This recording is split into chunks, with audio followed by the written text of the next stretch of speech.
Hello my dear children, welcome to my class प्यारे बच्चों।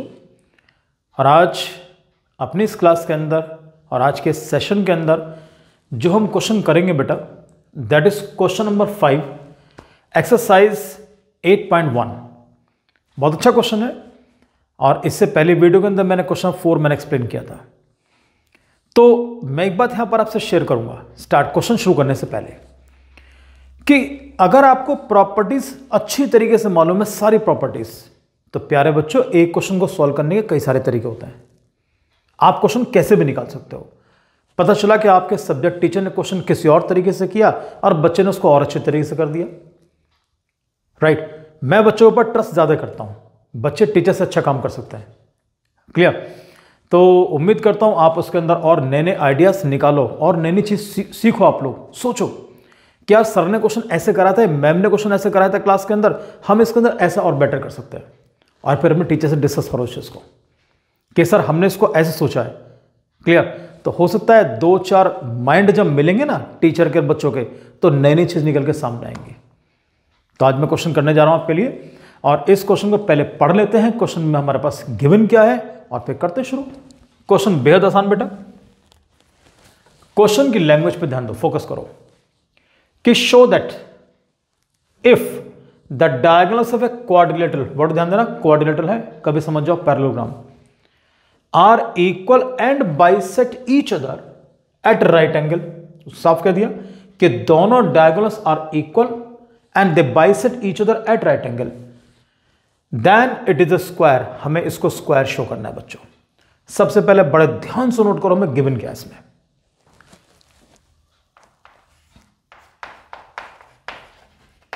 बच्चों गिवन इज के क्वाड्रिलेटरल एबीसीडी और इसके अंदर फर्स्ट इंफॉर्मेशन जो गिवन है नंबर 1, उसने कहा डायगोनल्स, क्या लिखा, if the diagonals of a quadrilateral are equal and bisect each other at right angle. तो पहली इंफॉर्मेशन तो यह है कि डायगोनल्स दोनों आपस में बराबर है, तो AC इज इक्वल टू, उसने आपको दे दिया बच्चों BD, ये आपको दिया हुआ है। दूसरी इंफॉर्मेशन कहता है कि दोनों डायगोनल्स आपस में बराबर, बाइसेक्ट ईच अदर, बराबर तो लिख चुके हम लोग भाई, AC is equal to BD कर दिया। अब कहता है दोनों diagonals they bisect each other at right angle. तो इसका मतलब क्या है कि OA is equal to OC और my dear children OB is equal to OD। तो यहीं पर लिख लेते हैं, चलो उसको हम लोग AC is equal to BD। मैं इसको सेकेंड इंफॉर्मेशन के तौर पे लेके चल रहा हूं बेटा। मैं OA is equal to OC and OB is equal to OD, ये आपको दिया हुआ है और ये भी लिखा है कि they bisect each other at right angle. तो इसका मतलब ऐसा करो, नंबरिंग कर लो यार, ये 1, दिस इज 2, ये मानो 3, ये मानो 4। तो उसने पहले ही मेंशन कर दिया बच्चों, क्या लिखा उसने, angle 1 is equal to angle 2 is equal to angle 3 is equal to angle 4 और इज इक्वल टू क्या, 90 डिग्री। ये सारी इंफॉर्मेशन दे रखी है। बच्चे मन में सोच रहे होंगे यार ये सारी चीजें तो पता ही है कि these are the properties square, कि स्क्वायर के अंदर अगर मालूम पड़ जाए डायगोनल्स बराबर है और they bisect each other at 90 degree, तो ये तो सिंपल प्रॉपर्टी स्क्वायर की होती है। पर स्क्वायर को शो कैसे करेंगे उस पर ध्यान देना सारे बच्चे। हमें क्या क्या चीज प्रूव करनी है उसके अंदर। भाई सबको तो पता है कि स्क्वायर की प्रॉपर्टीज क्या होती हैं। टू प्रूव में हमें शो करना है कि ABCD is a square. Square के अंदर यहां लिख रहा हूं ब्रैकेट में, नंबर 1 चारों साइड्स बराबर होंगी कि AB is equal to BC is equal to CD is equal to DA। दूसरी चीज नंबर 2 पर, सर हर एंगल का मेजरमेंट बराबर होगा। Angle A is equal to angle B is equal to angle C is equal to angle D is equal to 90 degree. एक खास बात, अगर मुझे कैसे ये मिल जाए कि ABCD एक पैरेललोग्राम है, तो मुझे चारों साइड्स को बराबर शो करने की जरूरत नहीं पड़ने की, ना मुझे चारों एंगल्स को 90 डिग्री शो करने की जरूरत पड़ने की। अगर आपने एक भी एंगल 90 शो कर दिया तुम्हारा काम हो गया। अगर आपने कोई सी भी दो एडजेसेंट साइड्स को बराबर शो कर दिया तुम्हारा काम हो गया उसमें आराम से। आपके लिए कोई डिफिकल्टी बिल्कुल नहीं पड़ने की इसके अंदर। क्लियर। अब इसकी स्टार्टिंग करते हैं और तुम्हें चुका हूं सही माने में। अगर ध्यान से देखकर चलो तो this is the mixture of question number 2 and question number 3। ये क्वेश्चन नंबर 2 और 3 का मिक्सचर एक किस्म से। करते हैं स्टार्टिंग बेटा।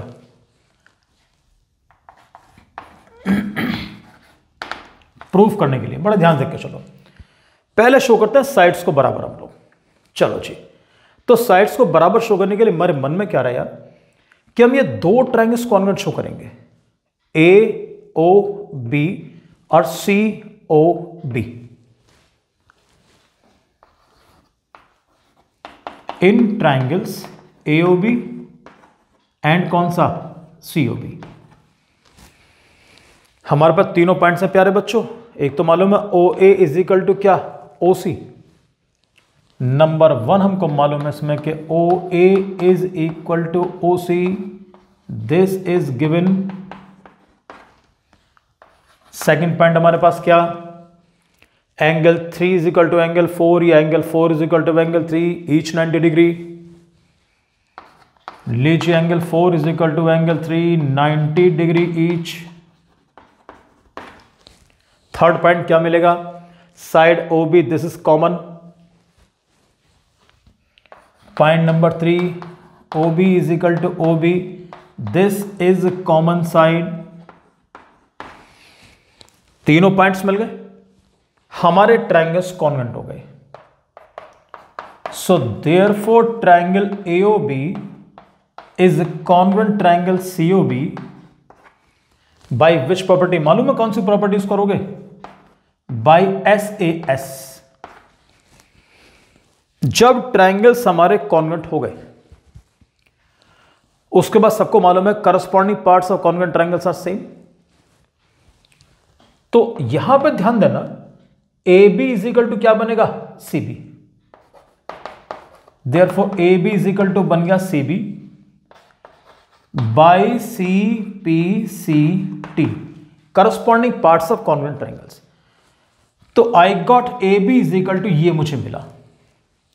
अब इसके बाद मुझे, जैसे मैंने इन दो एडजेसेंट साइड्स को बराबर शो करा है, ऐसे मुझे इन दो एडजेसेंट साइड्स को बराबर शो करना पड़ेगा। उसके लिए फिर दोबारा दो ट्रायंगल्स कॉन्वेंट शो करो, इन दोनों को बराबर शो करना, फिर इन दोनों कॉन्वेंट शो करो, इनको बराबर शो करना, इनको दोनों कॉन्वेंट शो करो। माय डियर चिल्ड्रन, इतनी सारी कॉन्वेंट यूज करने की जरूरत नहीं है। जब प्रोसेस सेम है सारा, तो क्या करेंगे, जैसे आपने साइड्स को बराबर शो कर लिया, हम एक वर्ड यूज करते हैं सिमिलरली। क्लियर। सिमिलरली का मतलब ऐसे ही, जैसे मैं नॉर्मली चीज बोलूंगा, A B is equal to B C, similarly B C is equal to C D, C D is equal to D A और D A is equal to A B. सबसे important चीज कि आप similarly किस word के बाद use करते हैं उसको फॉलो करना है। यहां पे ध्यान देना, अगर आपने सिमिलरली यूज करा कि triangle AOB is congruent triangle C O B, यहां पे ध्यान देना कि triangle AOB is congruent triangle C O B. Similarly triangle C O B is congruent triangle C O D, triangle C O D is congruent triangle D O A और triangle D O A is congruent triangle A O B. इस तरह से लिख के चलते हैं। लेकिन अगर मैं सिमिलरली इसके बाद यूज करूंगा साइड्स के बाद, तो मैं साइड्स को ही लेकर चलूंगा। तो मैं वर्ड यूज करने जा रहा हूं सिमिलरली। क्या, A B is equal to B C have taken, similarly B C is equal to C D. Reason वही आपका by CPCT, C D is equal to D A, ये by CPCT.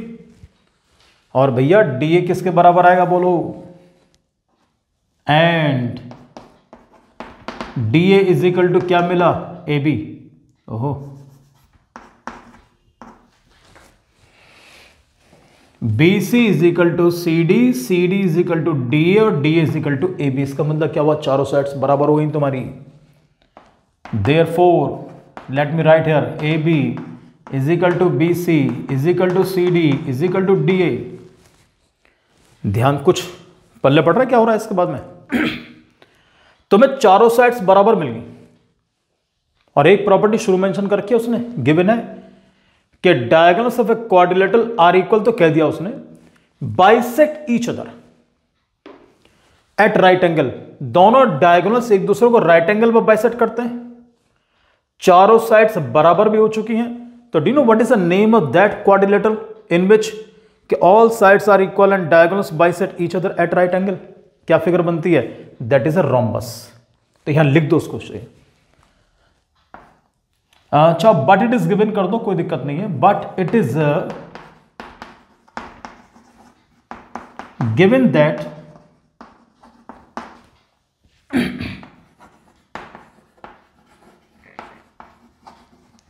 diagonals bisect each other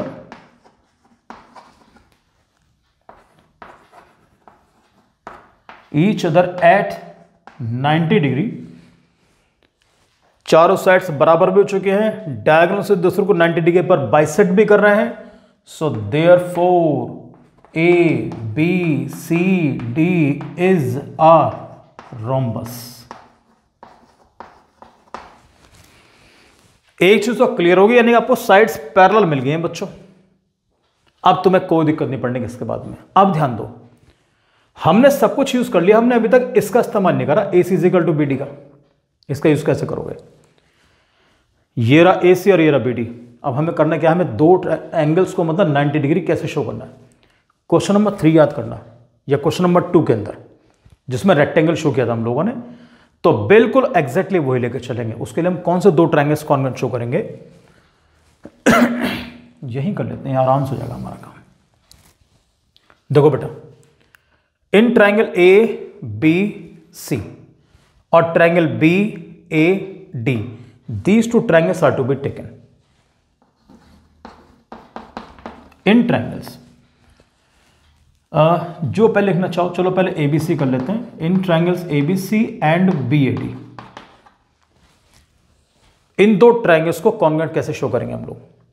हमारे पास सारी information है। Number 1,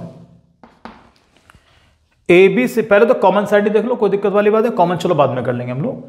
in triangle A B C, side B C किसके बराबर है? A D के बराबर, हम पहले शो कर चुके हैं। तो B C is equal to A D, चाहो तो साइड्स ऑफ रोम्बस कर देना या प्रूफ लिख देना, दोनों में से कोई भी ऑप्शन, क्योंकि हम रोम्बस शो कर चुके हैं तो साइड्स ऑफ रोम्बस भी आप इसको मेंशन कर सकते हैं, नो प्रॉब्लम। दूसरी चीज, दूसरा पॉइंट मालूम है क्या? ए बी सी ट्राइंगल के अंदर बच्चों डायगोनल ए सी, ये दिख रहा है आपको अच्छी तरीके से। ए सी किसके बराबर है? बी डी के बराबर। यहां लिखो A C is equal to B D, this is given. उसके बाद तीसरा point, A B is equal to B A, this is common. Side side side property दोनों ट्रायंगल्स हमारे कॉन्वेंट हो गए। तो therefore triangle A B C is a congruent triangle which one? Naming पर बहुत ध्यान देकर चलना। Triangle A B C is congruent triangle B A D by which property?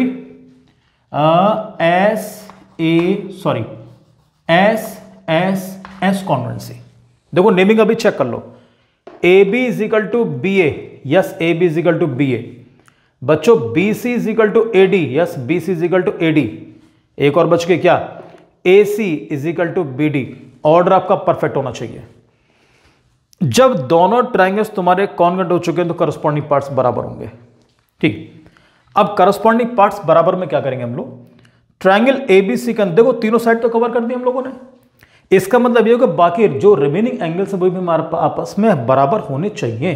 देखो कैसे, ए बी सी का एंगल बी और बी ए डी का angle A, these two angles will be equal to each other. तो A B C का angle B और B A D का angle D आपस में इक्वल है। तो यहां लिख दो प्यारे बच्चों के angle B is equal to angle कौन सा? A by C P C T is equal to, चाहो तो एक्स भी मान लो, आसानी पड़ेगी। डायग्राम पे ध्यान दो कि what type of angles are angle A and angle B, कैसे एंगल्स हैं? These two sides are parallel, this is a transversal, interior angles on the same side of a transversal are known as co interior angles, या adjacent angles of a rhombus या parallelogram, they are supplementary. तो यहां लिख देंगे हम लोग since angle B plus angle A is equal to 180, इसका reason mention कर दो, दीज आर को इंटीरियर एंगल्स। हमने बी को एक्स मान लिया, ए को एक्स मान लिया प्यारे बच्चों, तो x plus x is equal to 180, कितने x बन गए? 2x is equal to 180। जब 2x इज इक्वल टू 180 हो गया बच्चों, तो x इज इक्वल टू क्या होगा? आई एम सॉरी, मैं थोड़ा सा मुझे उल्टा लिखना पड़ रहा है बच्चों, मैं इस तरफ लेकर आ रहा हूं, इसको यहां से मैं इस स्पेस के अंदर यूज करूंगा मैं इसको। तो 2x इज इक्वल टू 180, तो x is equal to 180 upon 2, this is कितना? 90 डिग्री। इसका मतलब ये हुआ x किसको माना आप लोगों ने? a को x माना, b को x माना, तो भैया angle a is equal to angle b is equal to 90 degree. हालांकि कहते हैं कि रोम्बस के अंदर अगर आपने एक भी एंगल को 90 डिग्री शो कर दिया, that becomes a square. Rhombus के अंदर क्यों? चारों साइड वैसे ही आपकी इक्वल हो चुकी हैं, एंगल आपने 90 डिग्री शो कर दिया, तो इससे आपका स्क्वायर अपना प्रूफ हो जाएगा ये। तो यहां लिख देंगे आप इसको, hence A B C D is a square. बिल्कुल डिफिकल्ट क्वेश्चन नहीं है, बहुत आराम आराम से लेकर चलो, और एक बार एक क्वेश्चन एक बार जरूर इसकी प्रैक्टिस सब बच्चे लिखकर जरूर करेंगे। एक कमी मैं देखता हूं सर कई बार बच्चों में कि जब क्वेश्चन प्रूव करते हैं ना, वो डायग्राम ड्रॉ नहीं करते, बिना डायग्राम लियर क्वेश्चन पूरा सॉल्व कर दिया हम लोगों ने। ऐसा मत करना बच्चों, सबसे पहला काम, जैसे आप डायग्राम बनाना शुरू करोगे आपके माइंड में सॉल्यूशन अपना पाना शुरू हो जाएगा। ठीक, तो this is very important thing children. So आपसे मिलूंगा नेक्स्ट वीडियो के अंदर एक नए क्वेश्चन के साथ, इंपॉर्टेंट क्वेश्चन के साथ। तब तक प्यारे बच्चों, thank you very much and God bless you प्यारे बच्चों।